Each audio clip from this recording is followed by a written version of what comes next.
দোষ করেছে, আর দোষ করলে ভয় হবেই হবে। খুব মন দিয়ে শুনবে কিন্তু। তার জন্য শাস্ত্রের মধ্যে দোষ কিন্তু 18 রকমের বলা হয়েছে। খুব মন দিয়ে শুনবে। দোষ কত রকমের? জোরে বলো। আরে বলো না, আরো জোরে। দোষ হলো 18 রকমের। আমাদের সবার মধ্যে 18টি দোষ হয়। কি কি? প্রথম হলো মোহ, দ্বিতীয় হলো তন্দ্রা, তৃতীয় হলো ভ্রম, চতুর্থ হলো রুক্ষ রসতা, পঞ্চম হলো কাম, দুঃখপ্রদ যে লৌকিক কাম, এটা হলো পঞ্চম দোষ। ষষ্ঠম হলো চাঞ্চল্যতা, চঞ্চলতা বা লোলুপতা। সপ্তম হলো মদ মানে অভিমান, মত্ততা। আর অষ্টম হলো মাৎসর্য মানে ঈর্ষা। অষ্টম হলো মাৎসর্য, ঈর্ষা। নবম হলো হিংসা, দশম হলো খেদ, একাদশ হলো পরিশ্রম, দ্বাদশ হলো অসত্য, ত্রয়োদশ হলো ক্রোধ, চতুর্দশ হলো আকাঙ্ক্ষা, আর 15তম দোষ হলো আশঙ্কা, 16তম দোষ হলো বিভ্রম, বিভ্রান্তি, আর 17তম দোষ হলো বৈষম্যতা, আর 18তম দোষ হলো পর অপেক্ষা, পরাপেক্ষা। অমুক এটা করে দেবে, আমি তো অমুককে বললাম, ও আবার অমুকের আশায় বসে আছে। এগুলো হলো পরাপেক্ষা। এই 18টি দোষ আমাদের সবার মধ্যে থাকে। প্রেম সে বলো। তো ভয় কখন হয়? যখন আমাদের দোষ হয়। দোষ না হলে ভয় হবে না। দোষ না হলে ভয় হবে না। এগুলো হলো আমাদের অষ্টাদশ দোষ। তো ব্রহ্মার ভয় হয়ে গেছে। কি ভয় হয়েছে? বলে আমি তো দোষ করেছি, রাখাল বালকদেরকে হরণ করে নিয়ে গেছি। সঙ্গে সঙ্গে গোবিন্দের চরণে পড়ে গেলেন, গিয়ে স্তুতি করছেন, শিশুবৎস হরিব্রহ্মা করি অপরাধ, অপরাধ ক্ষমাইতে মাগেন প্রসাদ। ব্রহ্মা প্রার্থনা করছেন। কি প্রার্থনা করছেন? তোমার নাভিপদ্ম হইতে মোর জন্মদয়, তুমি পিতা মাতা আমি তোমার তনয়, পিতা মাতা বালকের নালয় অপরাধ, অপরাধ ক্ষম মোরে করহ প্রসাদ। প্রভু আমার ভুল হয়ে গেছে, তুমি তো জগৎ পিতা, তুমি জগৎ মাতা, আমি তো সন্তান, তোমার নাভি কমল থেকে আমার জন্ম হয়েছে, উদর থেকে জন্ম হয়েছে। সন্তান যদি কোনো দোষ করে মাতা পিতা তো ক্ষমা করে, তা আমি তোমার সন্তান, তুমি কৃপা করো, আমাকে ক্ষমা করো।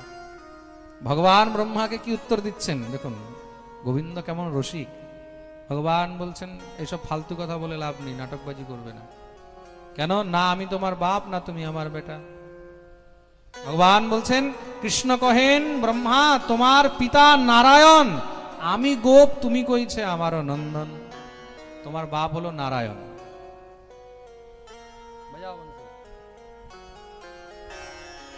তোমার বাপ হলো নারায়ণ।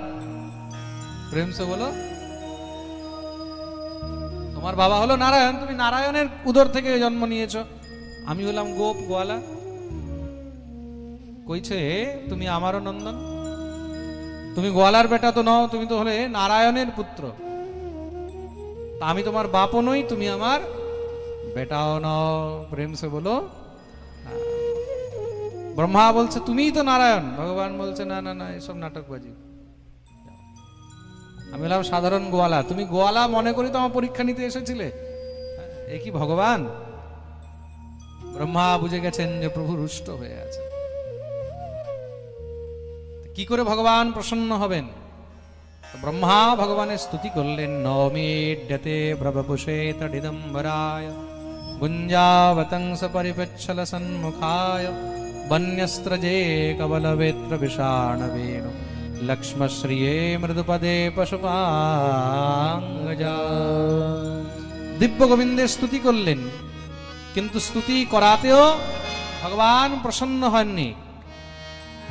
কেন? এই সংসারে যে ভগবান থেকে ভগবত ভক্তদেরকে দূরে নিয়ে যায়, ভগবান কখনো তাকে ক্ষমা অত সহজে করেন না। ব্রহ্মা দিব্য গোবিন্দের স্তুতি করছেন, হে প্রভু মুঝে बताओ।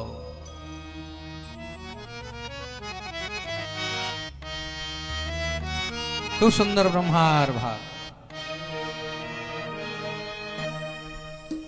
ভগবানের নীলা, ভগবানের মায়া দেখে বড় বড় ঋষি মুনি নয়, ব্রহ্মা পর্যন্ত মোহিত হয়ে যায়। তেনে ব্রহ্ম হৃদয় আদি কবে মহ্যন্তি যত সূরয়।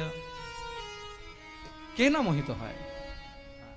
তার জন্য সেই ভগবানকে যদি জানতে হয় তাহলে তার চরিত্র বারবার শুনতে হবে, তার নীলা বারবার শ্রবণ করতে হবে। বই পড়লে হবে না, শুধু গ্রন্থ অধ্যয়ন করলে কিন্তু বুঝতে পারবে না, বই পড়লেও বিভ্রান্তি হয়ে যাবে। তার জন্য মহাপুরুষদের মুখে, গুরুজনদের মুখে, বিদ্বানদের মুখে, সাধুদের মুখে হরিকথা শ্রবণ করতে হবে। তার জন্য বলেছে সাধু মুখে হরিকথা। হরিকথা কার মুখে শুনবে? জোরে বলো। সাধু মুখে, অসাধুর মুখে শুনবে না। অসাধুর মুখে শুনলে, পাপীর মুখে শুনলে, ম্লেচ্ছের মুখে শুনলে, কোনো ভণ্ডের মুখে শুনলে কি হবে? ঈশ্বরের প্রতি যা তোমার মনে শ্রদ্ধা আছে সেটাও নষ্ট হয়ে যাবে, অশ্রদ্ধা হয়ে যাবে। তার জন্য কোনো সময় ভুলেও কোনো অনাচারী, দুরাচারী, পাখণ্ডী, পাষণ্ডী, যারা বেদ বিপ্র ঈশ্বর বিরোধী, তাদের মুখের কোনো কথাই শুনতে নেই। প্রেম সে বলো, কখনো শুনতে নেই। এখন বর্তমানে আমাকে অনেকে একটা ভিডিও পাঠিয়েছে, কোনো এক ভণ্ড কীর্তনিয়া রয়েছে দীনকৃষ্ণ ঠাকুর। আমাকে অনেকে বলে, মহারাজ আপনি একটু এটার উপর একটু বলবেন, দেখুন কেমন কেমন অনাচারী কথা বলে, কেমন কেমন দুরাচারী কথা বলে, মহাপ্রভুকে নিয়ে যা তা উদ্দণ্ডতার কথা বলে, ভগবান শ্রীকৃষ্ণকে নিয়ে যা তা কথা বলে। দেখুন, অনেকে তার অনেক তথ্য বের করেছে, সে নাকি বুদ্ধিস্ট সম্প্রদায় গ্রহণ করেছে, সে রাজনীতি পলিটিক্স নিয়ে শাস্ত্র বিরোধী কথা বলে। দেখুন, কে কোন কি মেন্টালিটি নিয়ে কি নিয়ে চলে এইসব দেখার আমাদের প্রয়োজন নেই।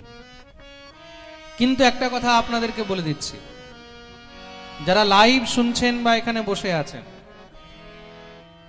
সত্য যুগ থেকে নিয়ে ভগবানের যারা বিরোধ করেছে, যারা ঈশ্বরের নিন্দা করেছে, তারা ছিল অসুর। অসুর ছাড়া বেদ বিপ্র ঈশ্বর নিন্দা কেউ করে না। জীব দুই প্রকারের হয়, এক হয় দৈবীয় আর এক হয় আসুরিক। জীব দুই প্রকারেরই, তৃতীয় প্রকারের কোনো জীব নেই। খুব মন দিয়ে শুনবে, শাস্ত্রের মধ্যে জীব দুই প্রকারের বলা হয়েছে। জীব বলতে মনুষ্য, মানব জীব দুই প্রকারের। এক হলো দৈবীয়, যারা দৈবীয় গুণ সম্পন্ন হয় তারা ঈশ্বরের ভক্ত হয়, আর যারা আসুরিক গুণ সম্পন্ন হয় তারা ঈশ্বর বিরোধী হয়। তার যে ঈশ্বরের নিন্দা করে, মনে রাখবে সে কলিযুগই হোক না কেন, তারা সব হলো অসুর। একদম সোজাসুজি কথা, সে যেই হোক সে হলো অসুর। তা অসুর সত্য যুগেও ছিল, অসুর ত্রেতাতেও ছিল, অসুর দাপরেও ছিল। তা কলিতে কি করে অসুর শেষ হয়ে যাবে? বা ভাই বা, ভগবান যে সময় স্বয়ং অবতীর্ণ হয়ে এসেছেন কৃষ্ণ রূপে, রাম রূপে, তখন অসুর ছিল, আর আজকের ডেটে অসুর থাকবে না?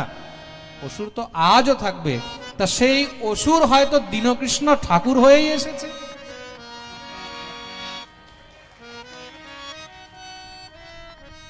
আর বড় মজার কথা, যে ঈশ্বরকে নিন্দা করে, তার নামের মধ্যেও যে নাম লেখা আছে দীনকৃষ্ণ, সেটাও সে ঈশ্বরের নাম।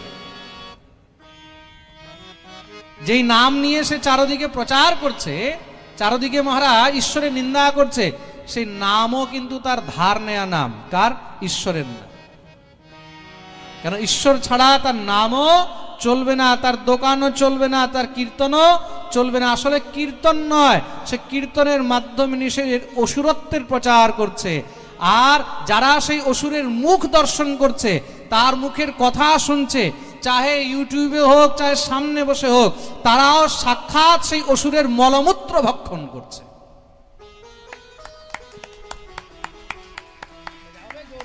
অসুরের বাণী শ্রবণ করা, অসুরের উপদেশ শ্রবণ করা মানে অসুরের এঁঠো খাওয়া, অসুরের মল ভক্ষণ করা।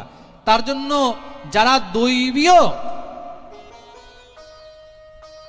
খুব মন দিয়ে শুনবে, যারা দৈবীয় গুণযুক্ত জীব, তারা কোনো সময় এই আসুরিক জীবদের পাত্তাই দেবে না। তাদের না মুখ দর্শন করবে, না তাদের কথা শুনবে, আর না তাদের কোনো সময় সহযোগ করবে। তারা তার থেকে 100 মহারাজ মাইল দূরে থাকবে। প্রেম সে বলো, প্রেম সে বলো।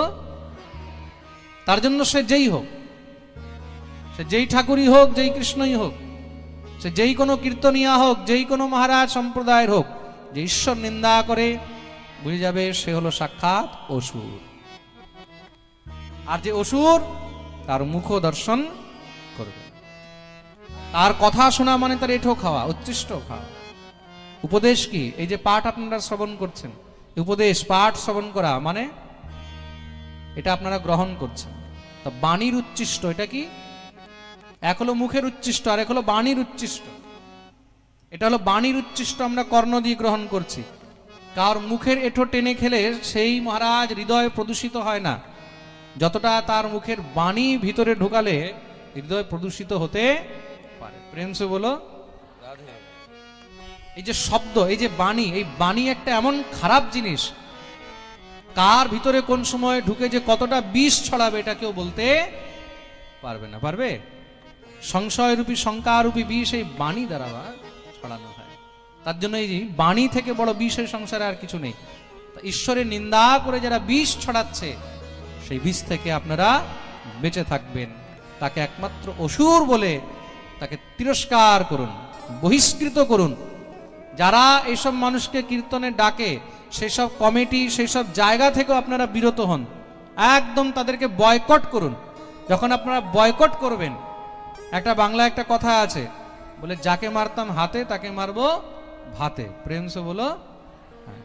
যখন দেখবে আর কোনো মঞ্চ পাচ্ছে না, এসব ফালতু নোংরামি ছড়াবার জন্য জায়গা পাচ্ছে না, কেউ ডাকছে না, তখন দেখবে আপনি আপ সব বাপ বাপ বলে লাইনে চলে আসবে। প্রেম সে বলো। তা যারা এইসব অসুরদেরকে নিমন্ত্রণ করছে, যারা এদেরকে ডেকে কীর্তন করাচ্ছে, মনে রাখবে তারা সেই অসুরের থেকেও বড় অসুর।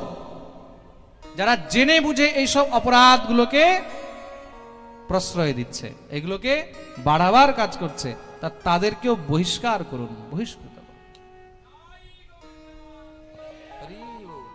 প্রেম সে বলো। তার জন্য খুব মন দিয়ে শুনবে,